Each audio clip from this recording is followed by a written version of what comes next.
Hello my friends and welcome back to The Witcher 3. In yesterday's video we did have our audience with the Emir, and now we are going to finish exploring and then trot off to catch up with the lovely Yennefer.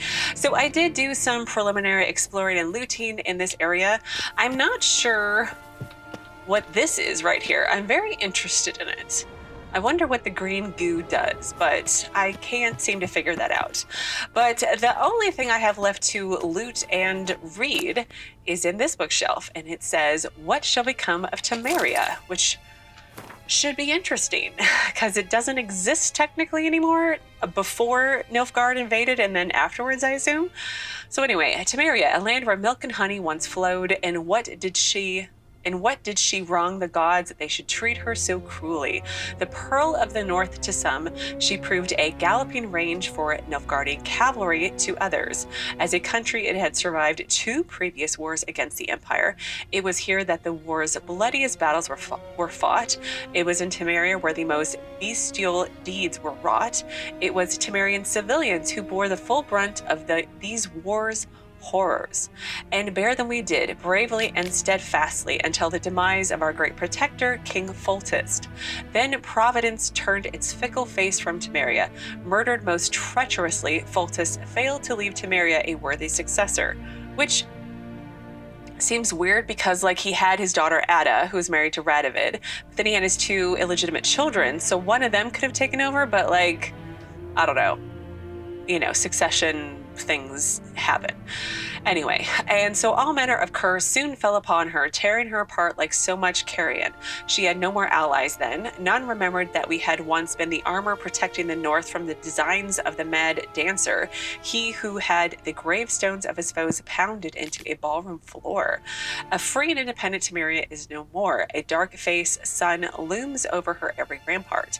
Yet we Temerians live on and always will, as long as folk believe the usurper who took our beloved capital, Vizima, to treat as his property will forever peer over his shoulders in fear.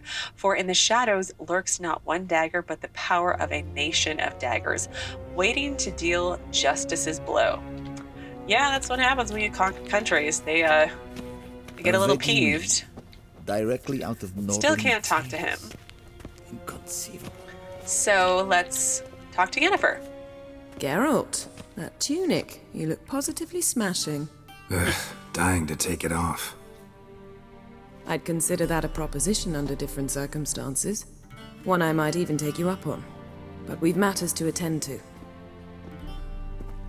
Now do you understand why I'm at Emir's court? Mm-hmm. And seems we're in the same boat now. Ciri, she's really back?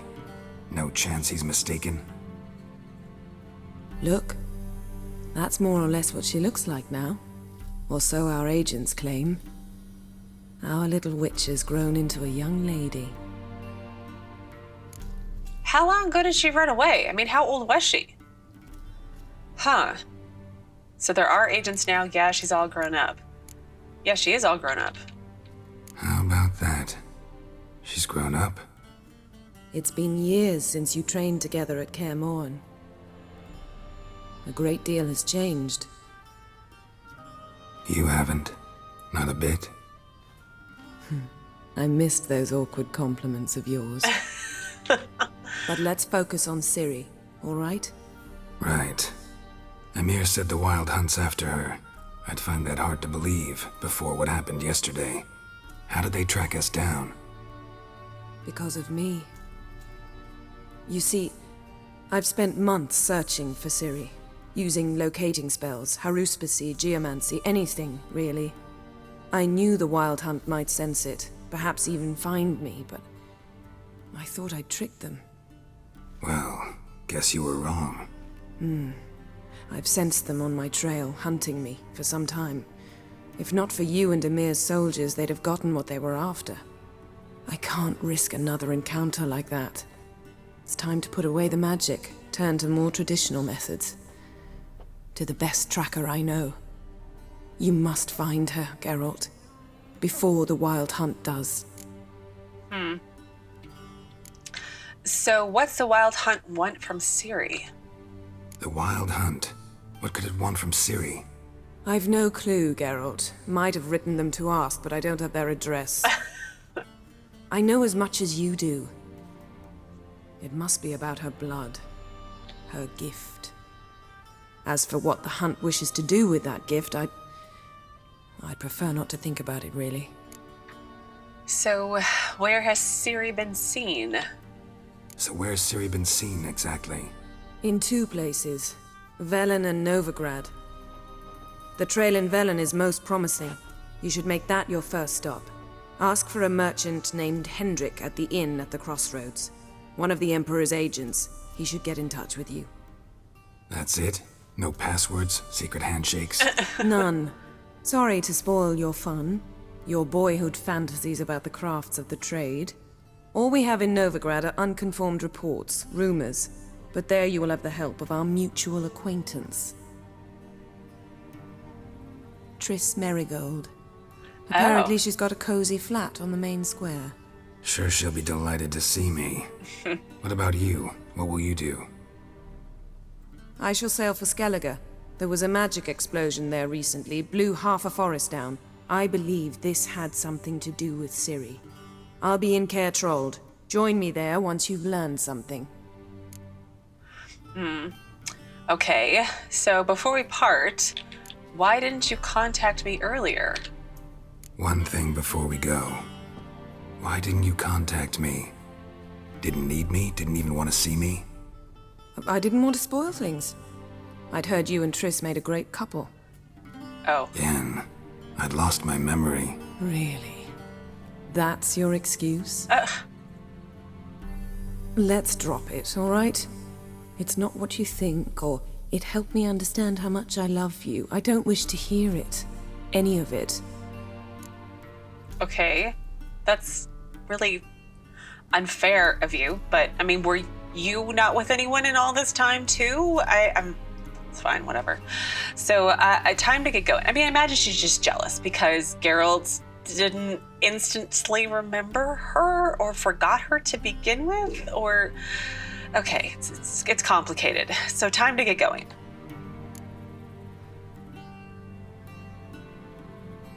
Guess this means we need to split up again. Not my preference, but I understand. Clock's ticking. It is indeed. So why don't I teleport you to Velen, get you there at once? Not gonna happen. I'll go on horseback, as soon as I can get changed. Have it your way? Oh, and you really look quite dashing in black velvet. Think so?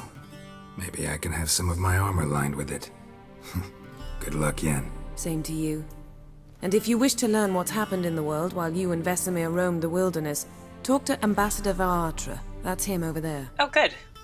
And Geralt, I know it's wartime, but try not to be a hero, all right? Just check those leads and come back to me, in one piece.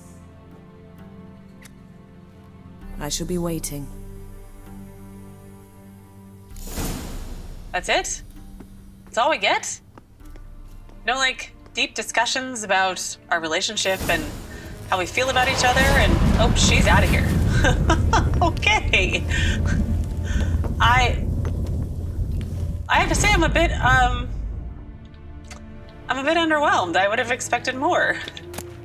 All right, we'll take some money. Let's loot the place first, and then I'll look at my updates. Let's see, diagram, Spikeroog Aketon, manuscript for Insectoid Oil. Ugh, that sounds disgusting. I don't want to fight insectoids, but whatever. A sword for witches. That's the same one, right? Yep, same one as always. As how I've been reading it for years. Okay, the last wish. Human life requires 3 things for its sustenance: food, drink, and gossip. It is thus no wonder that no matter where I travel, be it icebound Provis or evergreen Toussaint, everyone asks me about the passions that bind Geralt and the sorceress Yennefer of Vengerberg. Ooh. As a man both cautious and discreet, I refuse to betray their secrets. With one important exception, the history of their first encounter is so extraordinary, so romantic and moving, that it would be a veritable crime to hide its light night beneath a bushel basket. Indeed, had I not witnessed these events in person, I would never believe there was room in our grim and dark world for such fantastic marvels. It all began when Geralt and I were feeling a bit peckish and unburdened by heavy coin pouches. Decided to fish our supper out of a lake. No bites were to be had, but we did not leave empty-handed. My hook snagged quite a lovely little pot. Oblivious to my friend's warnings, I opened it and in doing so freed a powerful Djinn. Without giving it much thought, I set about proclaiming my wishes. Before I could get to 3, however, the Djinn, irritated, I see now in hindsight, at being issued demands so soon after waking, began to throttle me. Geralt was able to drive him off, but I was left in a sorry state. I acted, the Witcher told me later, as though under the influence of some curse. Clearly, the help of an expert in the magic arcana would be needed. It was our good fortune that Yennefer of Vengerberg happened to be staying in a nearby village. Geralt went to her to ask that she heal his best friend, who happened also to be the brightest star in the North's poetic firmament. Yennefer, however, was more interested in the Djinn, which she wanted to trap into magical servitude, than in its victim, and it should be said, played the Witcher like a well-strung mandolin. Yet rather than grow angry at being used in such a calculating manner, he fell white head over muddy boots in love with her. What happened then? Well, I won't go into details. Suffice to say that Yennefer's plans hardly delighted the Djinn, and without its cooperation she proved unable to tame it. The sorceress would surely have met a tragic end and taken all of Rind along with her, had Geralt not rushed to her rescue. For once he did not need to draw either of his blades to send the Djinn packing. He had but to pronounce the third and final wish. He could have asked for anything, wealth, fame, power, but instead he asked the Djinn to bind his fate to that of the arrogant yet intriguing sorceress of Vengerberg.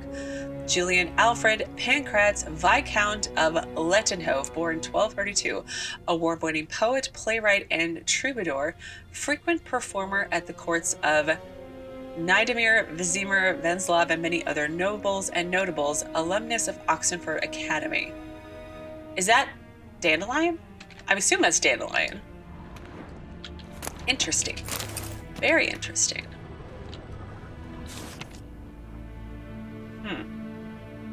Okay. Scars healed nicely. Huh. Okay. Let's keep looking, and we'll go talk to this... Oops. We'll go talk to this dude.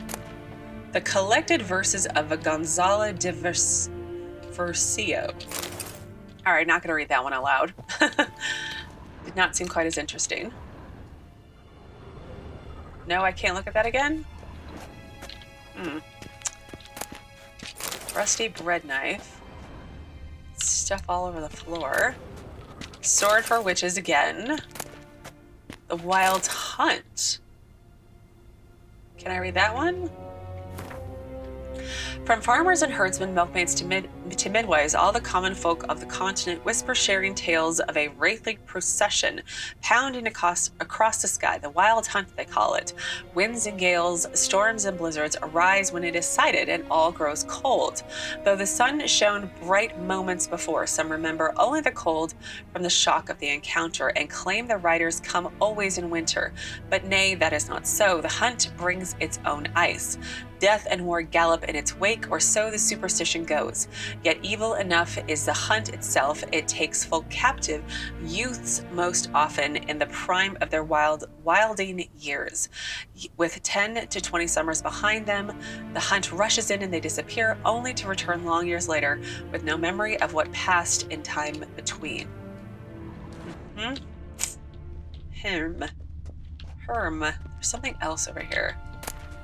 A letter to Yennefer. Ooh. Yennefer, my dear friend, thank you for your letter. Forgive me for not answering your earlier attempt to reach me via Megascope. I am trying to limit my magic communication to the absolute minimum. One never knows who's listening, don't you agree? I am delighted you have found a position at our gracious Emperor's court and wish you the best of luck in search for his daughter. It is good to know that Emir's intention for her to have become more, how shall I put it, mundane. Perhaps in these circumstances, an agreement regarding the lodge will prove possible after all. Nope. Okay. In response to your first question, I can state beyond all doubt that Ciri has not appeared anywhere south of the Yaruga. Believe me, I could recognize her magic signature in my sleep. I have not had any contact with Triss for a long time. I only know that things in Novigrad have taken an ill turn. She mentioned something earlier about fleeing to Kovir, but I'm afraid that in the current political climate, that amounts to an impossible daydream. I hope I will soon be able to join you in Vizima. First, however, I must take care of some unfortunate yet urgent matters in Beauclair. With my fondest regards from Gilla Vigo. P.S. Thank you for the news about Geralt. He always seems to land on his feet, doesn't he? Okay. Royal Lineages of the North. I've read that one before. And then that's locked. Oop. Another bookshelf. She Who Knows.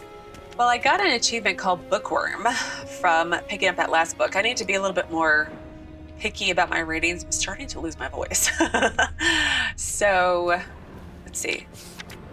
Another picture of Cirilla or Ciri. Okay, I think we've looked at everything in here. Let's go back out and talk to... A shame I have no time. Ambassador Var Attre. So let's save and do that. Ambassador Var Attre? Yennefer suggested I ask you about current events, the war and so on. Of course. The Emperor's servants should keep no secrets from each other. If you will, let us approach the map.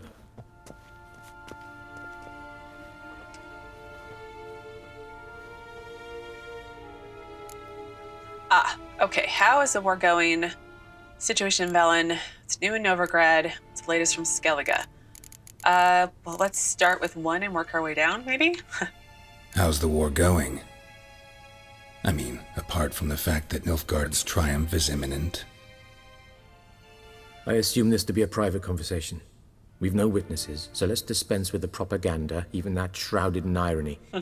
Our offensive was going splendidly until winter came. Edirn was in such disarray that we encountered no resistance. We had reached the Pontar before the first snows. Only a weakened Kedwin remained, and Radovid's Redania, which had ignored the rest of the North's pleas for help. We thought they'd sue for peace, perhaps even submit to vassalization. We waited for spring, certain of victory. Radovid?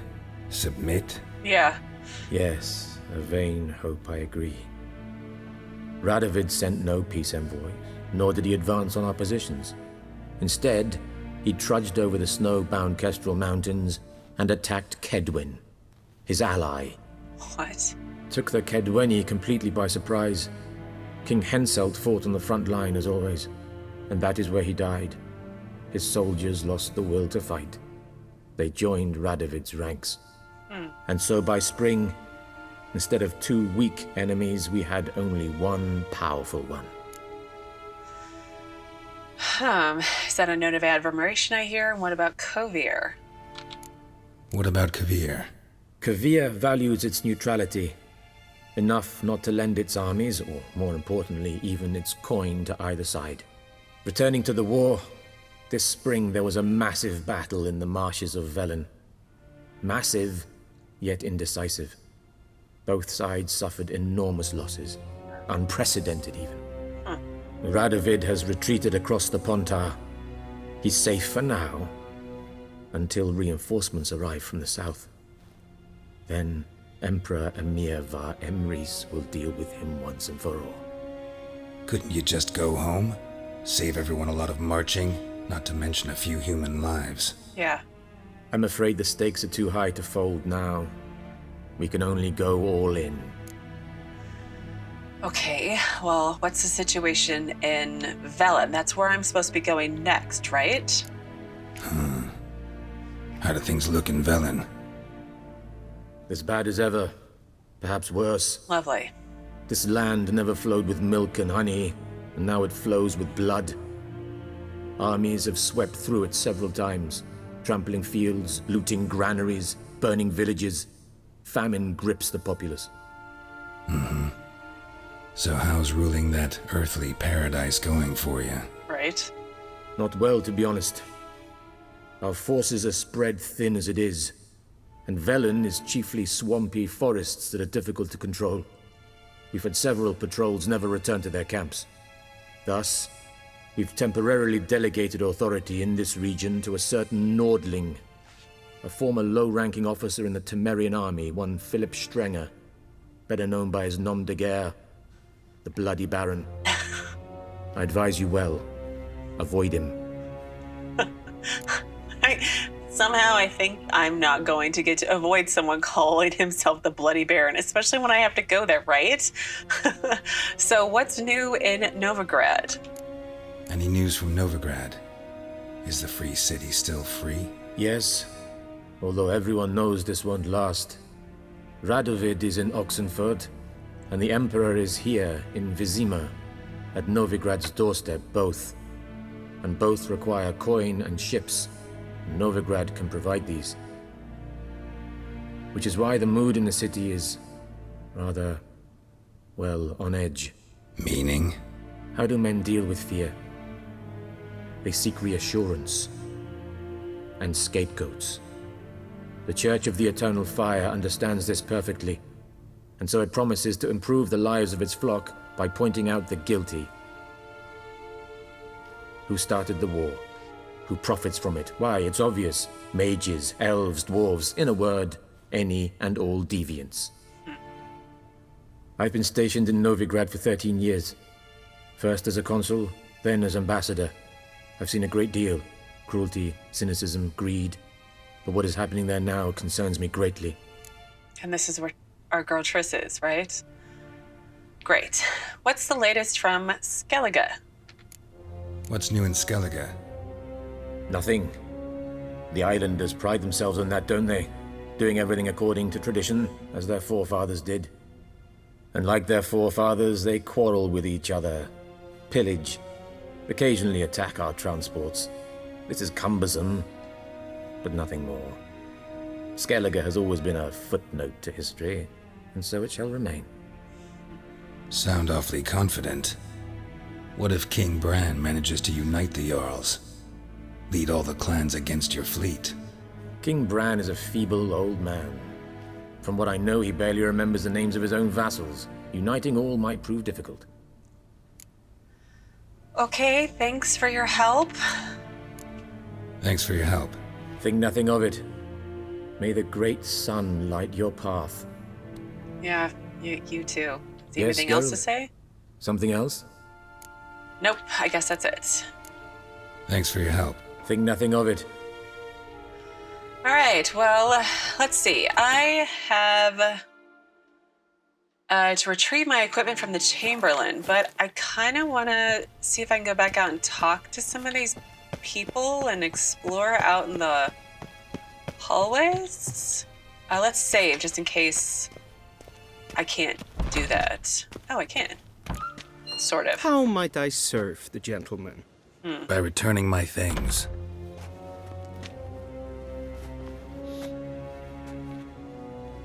Citrus and cloves. The fragrance will keep the gentleman's robes fresh somewhat longer. Thanks, bunches. The Emperor is not known for his patience. He wants his daughter back safe and sound, as soon as possible. Yeah, mentioned something of the sort. So long. Okay. Anything completed? I'm guessing Imperial Audience. All right. Short though it was, Geralt's audience with Emir proved substantial. The Emperor's daughter and Geralt's erstwhile ward and friend Cirilla had returned from a faraway land. Yeah, she went far, far away. Very, very specific. She was in danger. Her life was threatened. The Wild Hunt was pursuing her. Emir knew he had to find his long unseen progeny before the Wraiths did. First, he sought Yennefer's help, yet they soon discovered that the sorceress's locating spells attracted the Hunt's attention. It was clear they had divine Ciri without resorting to magic, employing only conventional means. Few men are better trackers than my old friend Geralt and Rivia, so Emir promised him a mountain of gold in exchange for his help, yet Geralt accepted the task willingly for personal, not material reasons. This I know for certain because of all the people in the world, Ciri was dearest to Geralt. He would do anything to save her. So our next quest is the Nilfgaardian connection, where we need to travel to Velen. Geralt traveled to Velen in search of Ciri, an act that attested to the depth of his devotion. Only a man who has been to this land can know just how vile it is. This is the land where the Bloody Baron's in charge.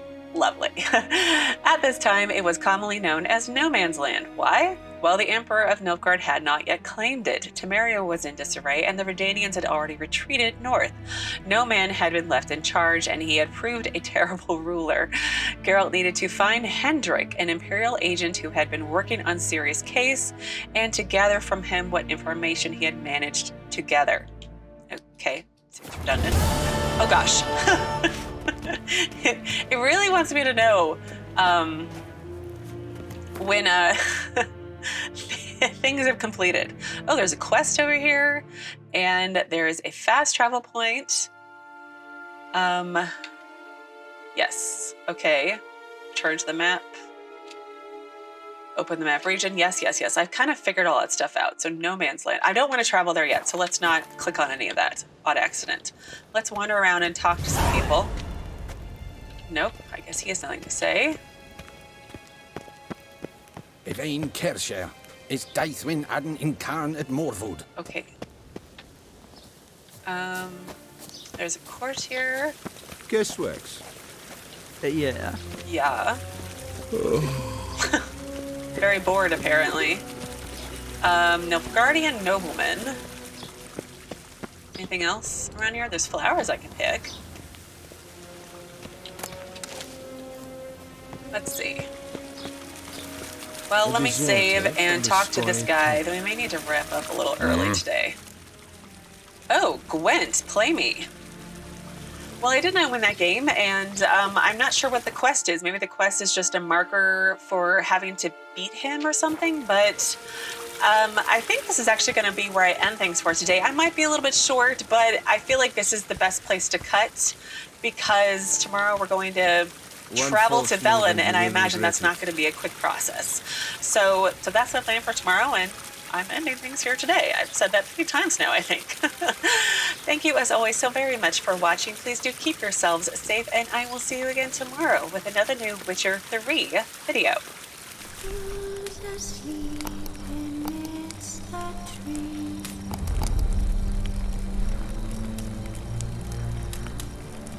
That's on the swing.